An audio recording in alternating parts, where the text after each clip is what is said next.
What's up, YouTube? It's your girl Sheridan S. Davis, and I'm back with yet another video. Listen, thank you all for tuning in. Make sure you like, comment, and subscribe as we talk about the goings on that just happened. Okay, y'all.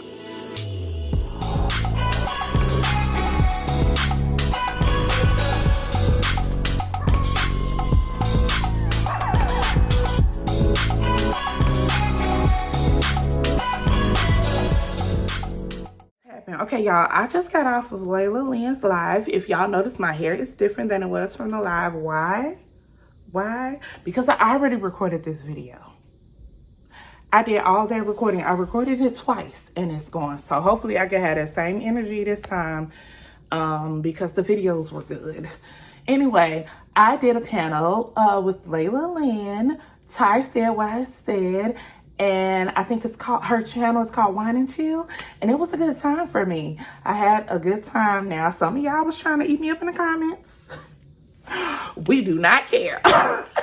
But I wanted to recap basically my experience over there with Layla Lynn. I really appreciate Layla Lynn for having me on her channel. Y'all know I'm a growing channel. I'm a new channel.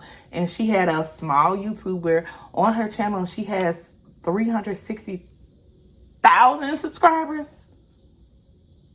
Thank you. I gained a few new subscribers. Hey, y'all. And I wanted to just tell y'all about, number one, who I am, and also number two, well, I'll do that last.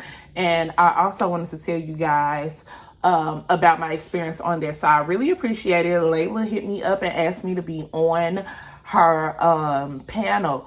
We talked about 3 topics. The first being Dr. Juanita Bynum, who I love. I was her assistant, and I also did some publishing work for her.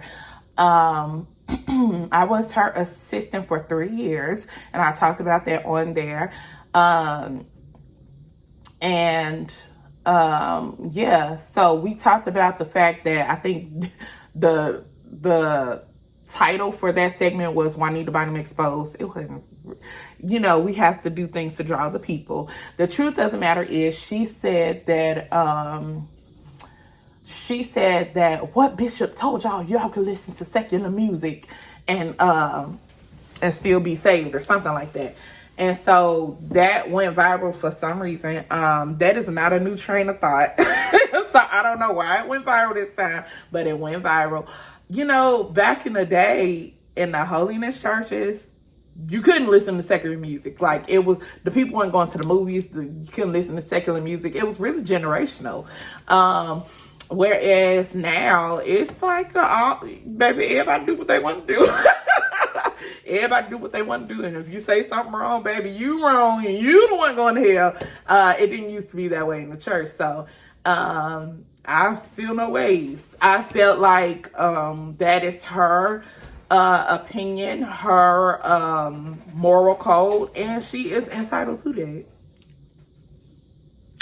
That's just what it is. I think sometimes we major in minors. That, to me, she didn't say anything that was damaging to people. So that one, to me, I wasn't understanding the big hoopla about until they posted the video from her birthday party in January where her staff, her staff was playing Fine by Mary J. Blige, and she was dancing around and stuff like that.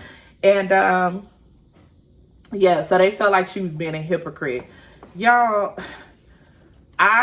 in my perspective, I believe, and maybe I'll ask her about this one day, I believe that when she says secular, she means vulgar music, like explicit, sexual, etc. Yeah, so that's just my opinion. And I have learned, like, I think, what pastor was that who came out? Pastor Creflo Dollar came out and he was talking about tithing, and he made some statements that he was teaching tithing wrong. And I was not hopping on to that conversation because he's not my pastor. I don't care what you think. You know, I just learned to chew the meat, spit out the bones. That's just me. But anyway, after that, we talked about the pastor. I don't even know that man's name. The pastor who berated. Okay, he was not nice. He berated his congregation, calling them broke, busted, and disgusted because he didn't get some luxury watch for, I think it was anniversary or something. Y'all, this is when the people got mad at me. Let me be clear. I make no excuses for this man. He is wrong. You do not talk to people like that. You do not call them broke, busted, and disgusted. You know, oftentimes when we in church, we say that the anointing runs from the head down. We will know a tree by the fruit that it bears. And so if they are all broke, busted, and disgusted, and which confuses me because you said that we can't have your St. John's money, that's expensive. Your Louis Vuitton money, that's expensive. So which one it is? Is they broke, busted, and disgusted, or they can afford luxury items? I don't know. Regardless, if you believe that they are broke, busted, and disgusted, it is your job, your charge to bring in people who can take them from that place. You ought to be speaking messages to inspire them to go beyond that. So I thought he was wrong. Can y'all hear me? I said I thought he was wrong, and I said that several times on Layla Lynn's channel, but some people still wanted to believe, and you know, I can't stop people from believing how they believe or thinking how they think. They still want us to think that I was on this man's side, and I'm not. There is no side. Quite frankly, it is stressful whenever these things happen. My friend Keisha, calling me Pink, sends me these stories, and I'm just like, girl, I don't want to see that, because it actually almost hurts my feelings. And Layla Lynn brought up the fact that sometimes as Christians, we feel like we have to have a cape to say, not my church, not all churches. And the reason why we feel like that is because instead of crucifying that pastor or going in on that pastor, people make comments like, this is why I don't go to church, period. So instead of it becoming about that man, about Kim Burrell, about Marvin Winans, or whoever it is, instead of it becoming about them, it becomes about us. And to me, I feel that we should not take away from the integrity of the church. I never want to do anything that makes the church's credibility look shaky. I am a human. I have flaws. Baby, I'm going to do something you don't like. But I never intentionally want to bring damnation to the church or make people feel that the black church or the universal church is not a kosher place to be in. So, yes, I do wear a cape. I do. And I'm going to hold up the bloodstained banner. Now, with that being said, I also believe in living a life of balance. And yeah, so I have been on the opposite end of the conversation. I am a pastor's kid, also an assistant pastor.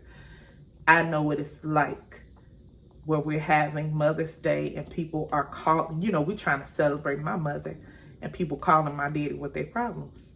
I know what it's like to have to share my parents. I know what it's like that we're giving and giving and doing everything we can for the church. There's nothing less for us. I know what it's like where the pastor's supposed to receive an honorarium or a salary and the church didn't make budgets. So the first thing that's cut is the pastor's assessment, or excuse me, honorarium or his budget. Therefore, we get shut off notices. I know what that's like. And until you walked in those shoes, you can't tell me nothing. And that's on period. So I wanted to know, what is the relationship between this man and the people? Is he just out for money? Or is he venting or ranting because he feels like he's pouring and he's not receiving anything in return? That's something I wanted to look into. It doesn't change the fact that his disposition, his speech to these people was nasty. You don't talk to people like that. And I can't say that I've never had it, because y'all know I'm over the praise team, or I have been a choir director. I can't say that I ain't never snapped, but I've apologized, as is this man. And the thing is, his apology, it was very well written, and of course, people are not buying it, and that's fine. I was surprised the man apologized at all, because some of these pastors, when they do stuff, they don't never apologize. They just be like, well, I was talking to my people. In other words, stay out of our business. So I was surprised he apologized at all, but he did, and hopefully he uses this moment to do better, because sometimes when you do not humble yourself, God will humble you. And this season, he is humbling folks via the internet. Via Beyonce's internet. And speaking of Beyonce, the last topic we covered was Bishop Wooten. And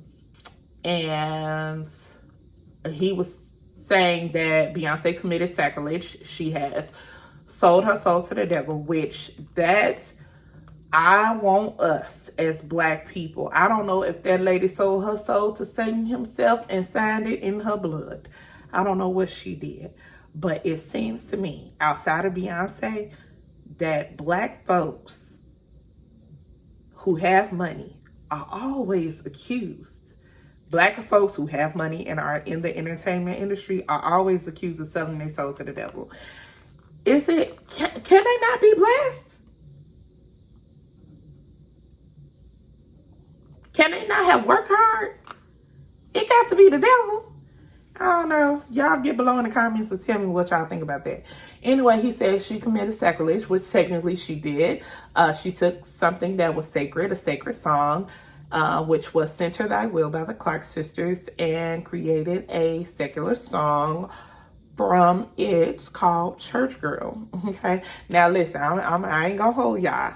When I saw a few people was hitting me up like, y'all, girl, Beyonce got a song called Church Girl. You know, you the church girl influencer, yada, yada, yada. And so I was super excited that Beyonce had a song called Church Girl. I just knew it was finna be a gospel song.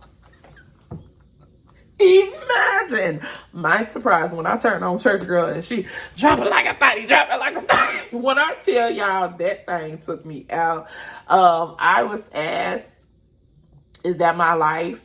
Church Girl, and it's not. Like, I cannot identify with that song, but I know girls who can. Where they be dropping like a thotty on Saturday night and they are in church on Sunday morning. Listen, that it is what it is. That's just not my story. I've never been one to party. Never. That's just who I am as a person. I'm more chill. Okay. But anyway, I just, my thing with Bishop Wooten is this, and it's not him, because I don't think he's wrong. I don't think people who have their opinion, I don't think, which Pace sister was that? Lydia Pace. I don't think she was wrong for feeling how she feels about that. But we got to be careful. So did Beyonce sell her soul to the devil because she took a gospel song and made it secular? If that's how we feel, then did Twinkie sell her soul to the devil for okaying it? Did Twinkie sell her soul to the devil for taking Master Blaster by Stevie Wonder and giving us You Brought the Sunshine? We gotta find a line and a lane and stay in it. This is not the first gospel song that has been made secular. I mean, and it's literally a little clip of the song. It's not the first one.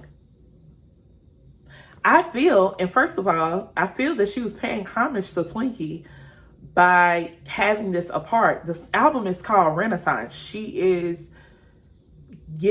paying homage to some of the dopest. Twinkie is one of them. And at the point in which Twinkie got on Beyonce's internet and said, "Thank you, Beyonce," I think it's time for us to shut up. Beyonce's not the first artist to do this. And honestly, church folks, we borrow from secular artists all the time. Fred Hammond did an interview with Kevin on stage, and he was talking about all the different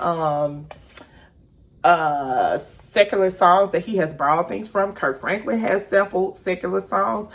But on the contrary, Jodeci has sampled gospel songs, and so many other artists as well. And so the Clark sisters are often criticized for going over to the other side to do music with them. And they've been doing this for a long time. Not sure if they would do it if their mother was still alive. But speaking of their mother, it is very interesting that a bishop from the Kojic church will talk about how sacred the song Center Thy Will is. When at that time, when that song came out, the Church of God in Christ, the leadership, the bishops, were very much so upset with the Clark sisters for doing secular stuff, appearing on secular programs. Wasn't it the Church of God in Christ bishops who silenced Dr. Maddie Moss Clark for performing a gospel song, Hallelujah, on the Grammy Awards with her daughters, because it was secular programming? How they even know they was on the Grammy Awards if they weren't watching is beyond me. But yeah, so I just think we need to find a line and stay with it. And moreover, if you think Beyonce sold her soul to the devil, was that not a chance to witness to her instead of condemning her? Anyway, I love y'all so much. Let me just tell y'all, thank y'all for coming and subscribing to my channel. I'm going to just tell y'all who I am. I am a church girl. I love the Lord with all my heart, all my mind, all my strength, and sometimes I stumble. Okay, sometimes I fall. I make wrong decisions, but I am striving every day. Bishop T.D. Jakes said this. He said, Christianity is just one beggar telling another beggar where we got the food. And I'm going to tell y'all right now, the same grace that I'm telling you that you need, that is amazing, I'm telling y'all that because I have experienced it. I am experiencing God's amazing grace. And so you don't have to agree with everything I say. It's fine. Leave it in the comments. Just be respectful of me. I love Jesus. I love gospel music. And I love R&B. Hello? I love the Lord. He heard my cry, pity my every groan. Long as I live, while trouble rise, I hasten to his throne. And I like a glass of wine. Okay, I am living my best life. I am learning what works for me. I am learning just now at 31, I am learning what's okay with me. I am single. I am out here mingling. Okay, I'm just now dating because I was so scared that I would fall into sin that I shut off that part of my life. I'm not doing it anymore. I have the Holy Spirit and he will correct me. And he will give me a way of escape when I need it. And so I'm not just leaning on my understanding now. Now I am learning to listen to that God voice that is deep within and living my life. I'm living my life like it's golden. And I want to be in the center of his will. That is, you see that balance? Anyway, thank y'all for watching. I'm going to come back later tonight with the Marvin Sapp story. I'll probably have this necklace off. I've been wearing this necklace all day. Check out my full outfit. I look like these. I look like these. I look like these. I look like these. I look like these. I look like these. I also look like that. Yeah, so that was my look from church today. And I love y'all. Thank y'all for subscribing. There will be vlogs. There'll probably be TV reviews, hot topic discussions. And I think Bishop Wooten is a low-key LRLer. I think he watches Larry Reid Live because Bishop Wooten definitely was saying, you know, I talk about what's public. It's giving Larry Reid. Layla Lynn said that in the video, and I was thinking the same thing as I was watching it. But anyway, I love y'all. Thank y'all for watching. That's just a little bit of who I am and what I do. I am an author.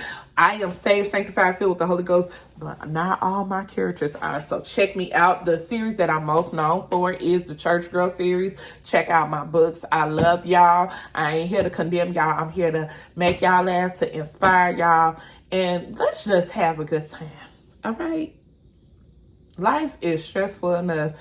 We're not finna stress out on my YouTube channel too. We're escaping. I love y'all. Y'all have a fantastic rest of y'all day. And I'll be back later with Marvin Sapp. And then I'm gonna do a vlog this week. All right. I love you guys. Thank you.